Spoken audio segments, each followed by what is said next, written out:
The air hung heavy and still over Arlington National Cemetery, but it was not the stillness of solemn peace.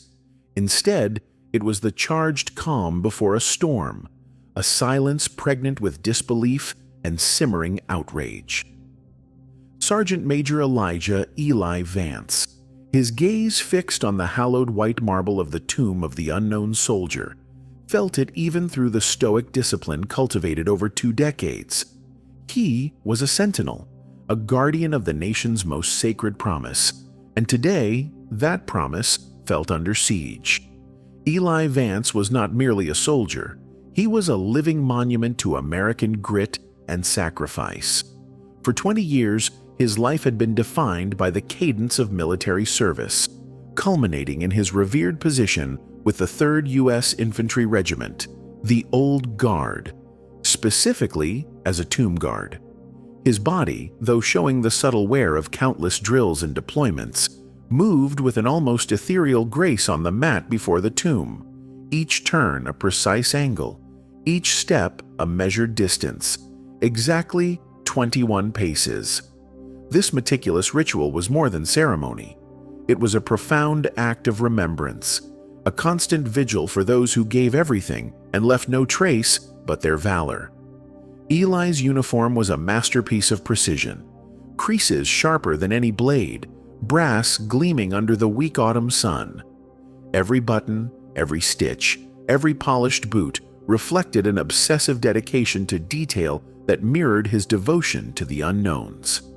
But it was the small, pale blue ribbon, adorned with a cluster of gold stars, resting proudly over his heart, that drew every eye. The Medal of Honor. He had earned it in the crucible of Fallujah, not in a grand strategic maneuver, but in a chaotic, dust-choked street fight. An improvised explosive device had ripped through his squad's Humvee, engulfing it in flames. Eli, then a staff sergeant, had repeatedly plunged back into the inferno, pulling fallen comrades from the wreckage, one by one, under a relentless hail of enemy fire. He had saved them, but the cost was nearly his life. A severe shrapnel wound that had cost him a piece of his left leg and left him with chronic pain, a constant, physical echo of that day. For Eli, the medal wasn't just a personal accolade, a recognition of his singular act of bravery. It was a sacred trust, a physical manifestation of the sacrifice he'd witnessed, a tangible link to the fallen. It was a constant reminder of the debt owed to those who paid the ultimate price, the very unknowns he guarded, men whose names were known only to God. The medal, in his mind, belonged to them, not to him. It was a symbol of their collective courage, their anonymity, and the nation's eternal gratitude. His duty at the tomb was more than a job. It was a spiritual calling, a dialogue with the past. Every precise step, every calculated turn was a prayer, a vigil, a conversation with the silent heroes entombed beneath the stone. He was the embodiment of their eternal vigilance, and the medal, for him, was inextricably linked to that profound commitment. It was a beacon, a silent testament to the courage of ordinary men and women who did extraordinary things for their country.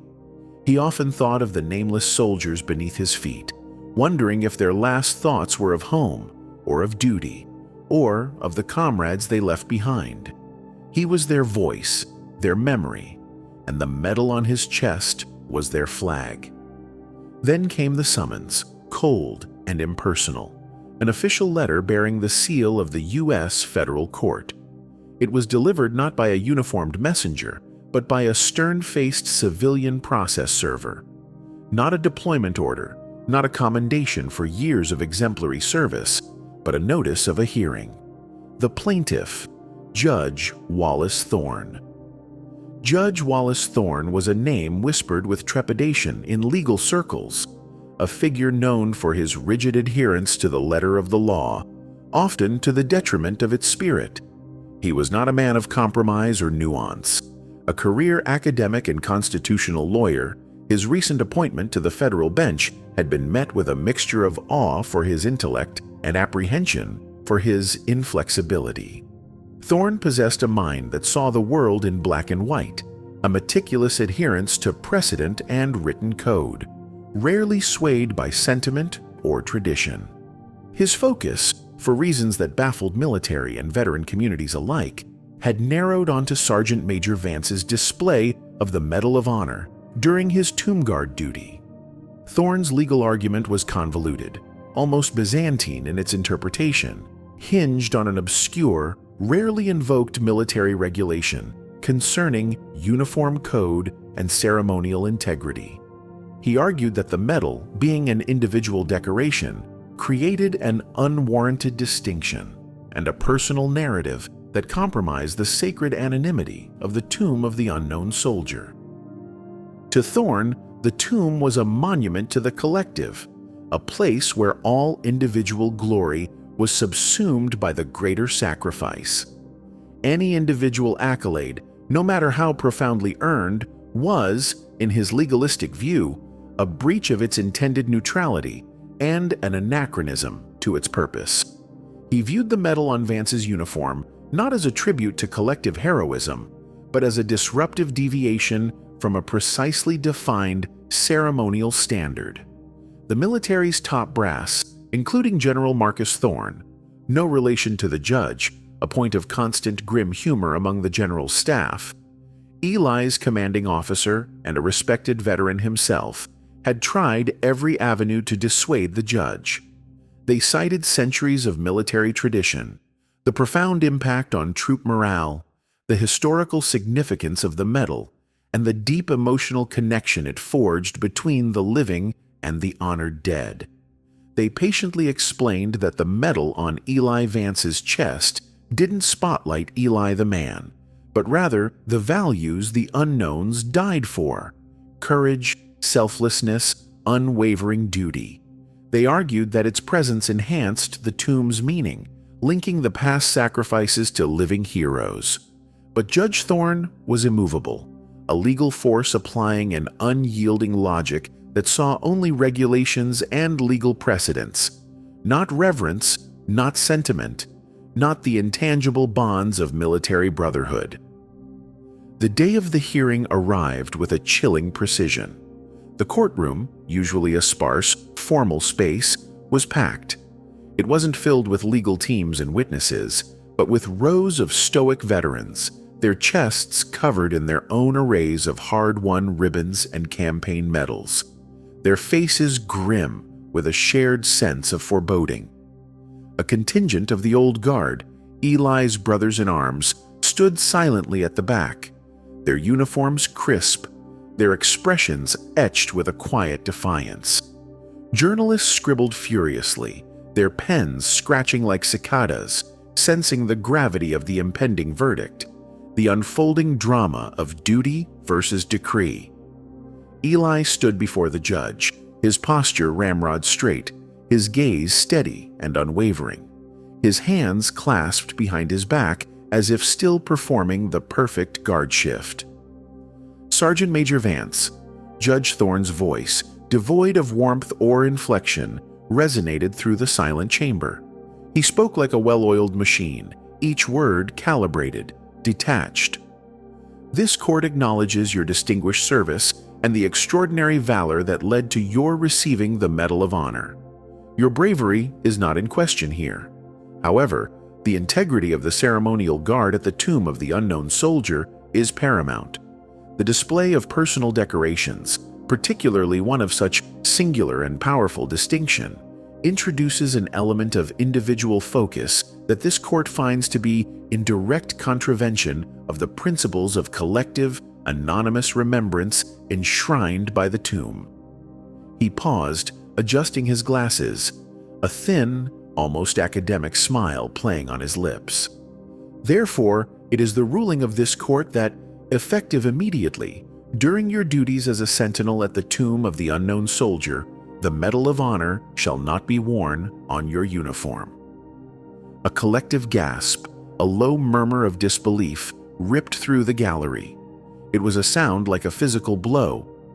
General Marcus Thorne, seated in the front row, A man who had seen combat and wept for fallen comrades, clenched his jaw so hard his muscles bunched, his knuckles white against his dark suit trousers. Eli, however, remained an unmoving pillar.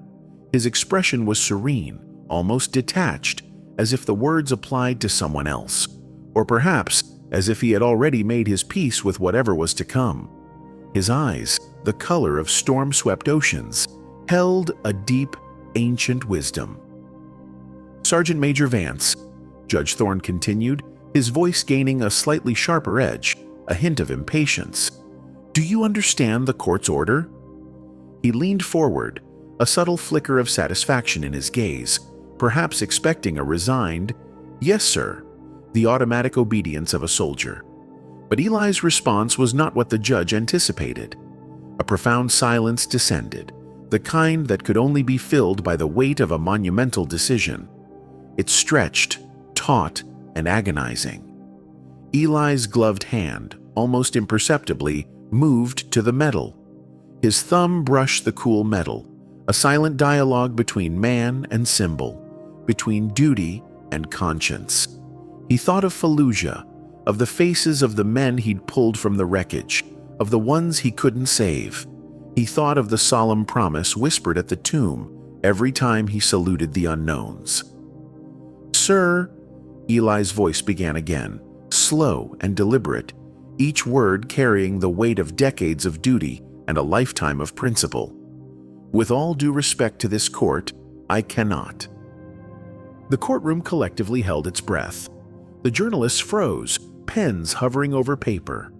Judge Thorne's composure visibly cracked. His face, usually a mask of detached authority, flushed a deep red, a vein throbbing in his temple. "Sergeant Major," he spat, his voice rising, betraying the veneer of impartiality. "Are you defying a direct order from a federal court? Are you aware of the consequences of such insubordination?" "I am upholding a higher one, sir," Eli replied, his voice gaining a quiet intensity that filled the room, silencing every whisper, every rustle. It was not a shout, but a force of nature, unwavering and resonant. The Medal of Honor is not merely a decoration, a piece of metal, or a personal achievement. It is a covenant. It is awarded for acts above and beyond the call of duty, for moments when a man or woman lays down their life or risks it all for their brothers and sisters in arms, for the very ideals this nation was built upon.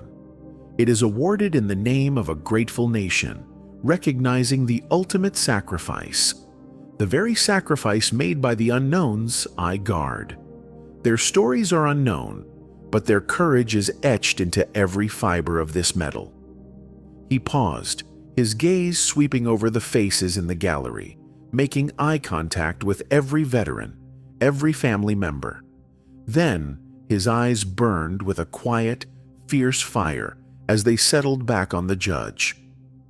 "To remove it from my uniform while I stand sentinel, sir, would be to dishonor not only the medal itself, but every brave soul it represents. It would be to dishonor the solemn promise this nation makes to its fallen heroes, that their sacrifice will never be forgotten, never diminished. And it would be to betray the sacred trust placed in me to guard their memory. My duty, Judge, is to them. This medal is their silent voice. I cannot and will not silence it." The conviction in his voice was absolute, unshakable. It was the voice of a man who had faced death and chosen honor, who understood the true cost of freedom. Judge Thorne, momentarily stunned by the sheer moral force emanating from Eli Vance, by the unexpected depth of his resolve, struggled to regain control. His gavel lay inert on the polished wood. His carefully constructed legal edifice seemed to crumble before the simple, profound truth spoken by a soldier. He finally managed to speak, his voice strained, laced with barely controlled fury, a man losing control of his court. "Sergeant Major Vance, your refusal to comply with this court's lawful order constitutes an act of contempt.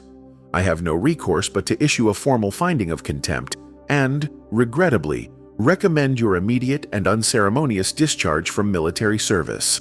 The court is adjourned." The gavel finally fell, a dull, sickening thud that seemed to echo the end of an era. Ended his career. The words hung in the air, a chilling pronouncement. 2 decades of flawless service, a Medal of Honor earned through unimaginable bravery, a life defined by unwavering duty to country, all brought to an abrupt, ignominious halt by a judge's unbending decree. The silence that followed was broken only by the choked sobs of a few veterans in the back and the rapid clicks of camera shutters. News of the ruling and Eli Vance's defiant stand ripped through the nation like a wildfire. The combat report was among the first to break down the legal and moral implications, highlighting the profound disconnect between legal formalism and military honor. Our initial reports went viral, shared millions of times across every platform. Veterans and active duty personnel were outraged. They understood, instinctively, the symbolic weight of the medal. "You can't order a man to dishonor himself," became a rallying cry. The military community, from raw recruits still in basic training to retired 4-star generals who had commanded armies, exploded in a chorus of outrage.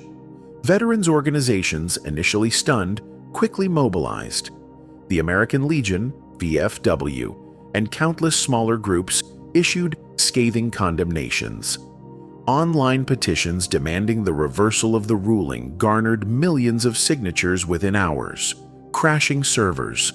Social media platforms, usually cesspools of tribal division, united in condemnation of Judge Thorne and unwavering, visceral support for Sergeant Major Vance.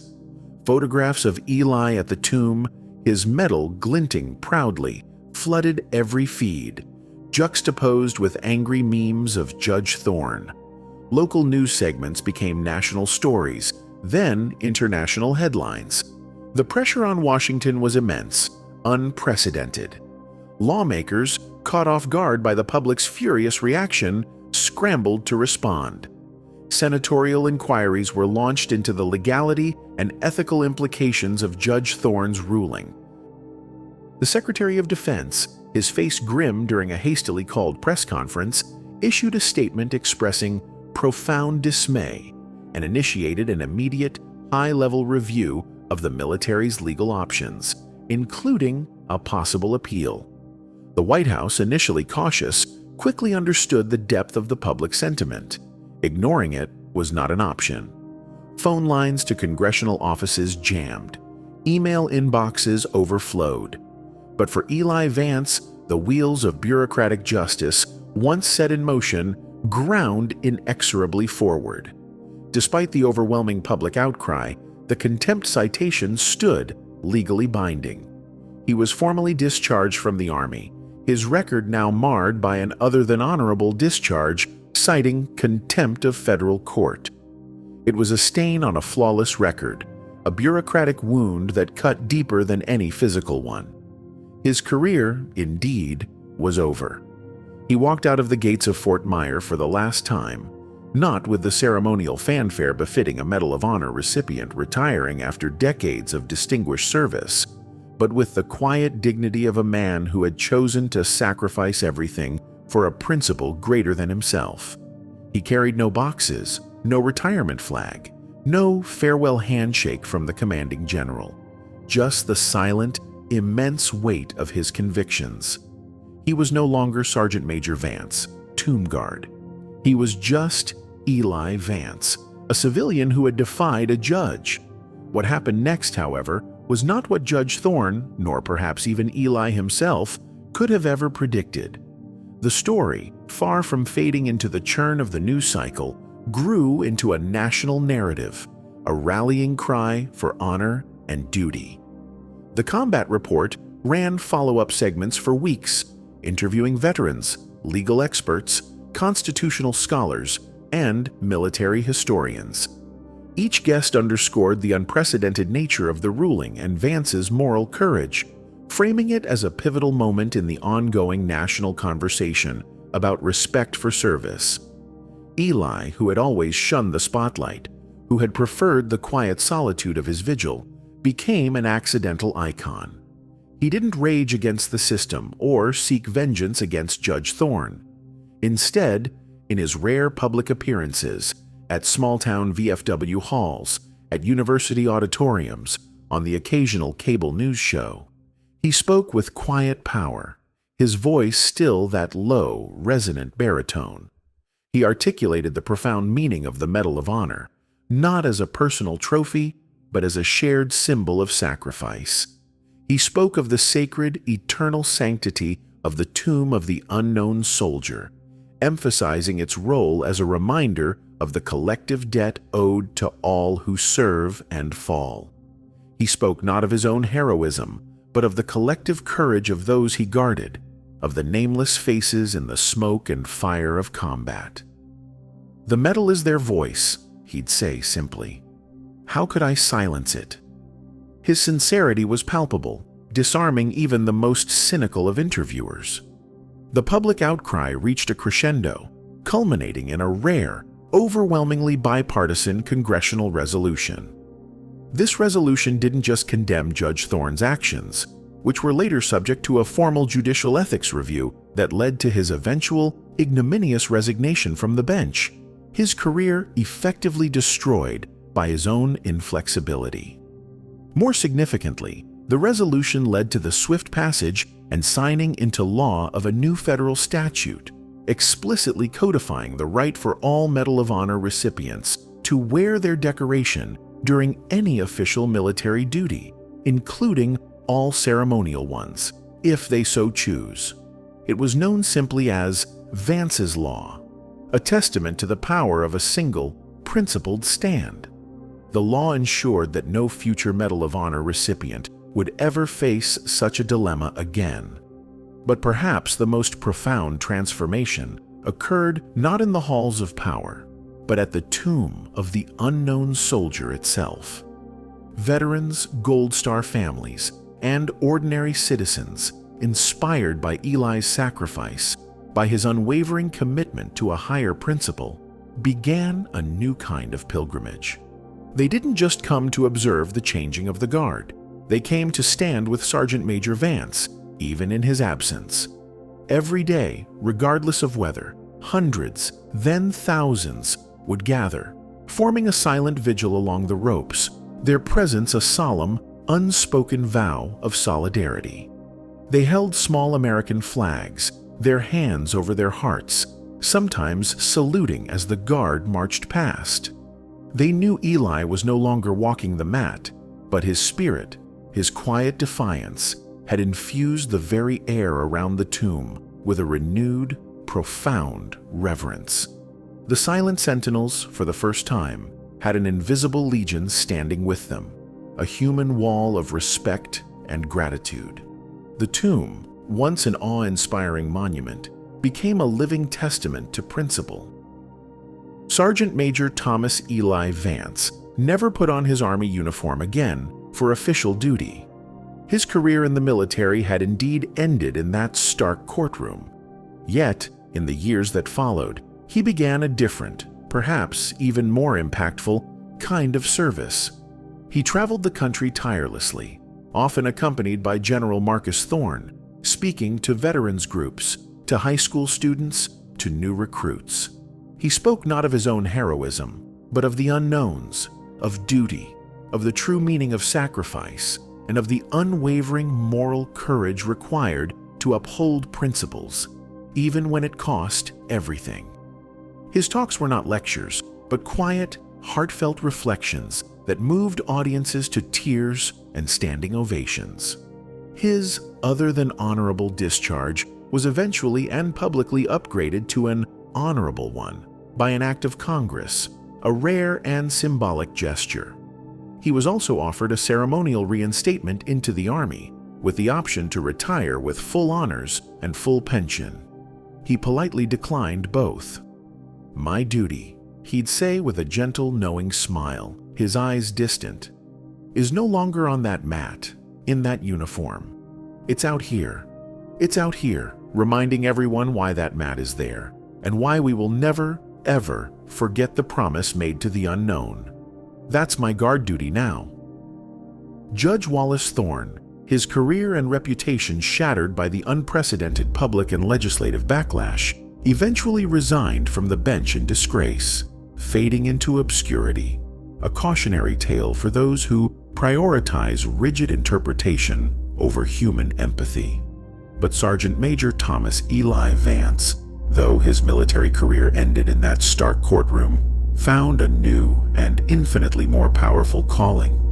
He became a living testament to the idea that some honors transcend mere regulations, and some duties are higher than any command, echoing the silent, eternal vow of the unyielding sentinel, broadcast to a nation and enshrined forever in the heart of its people.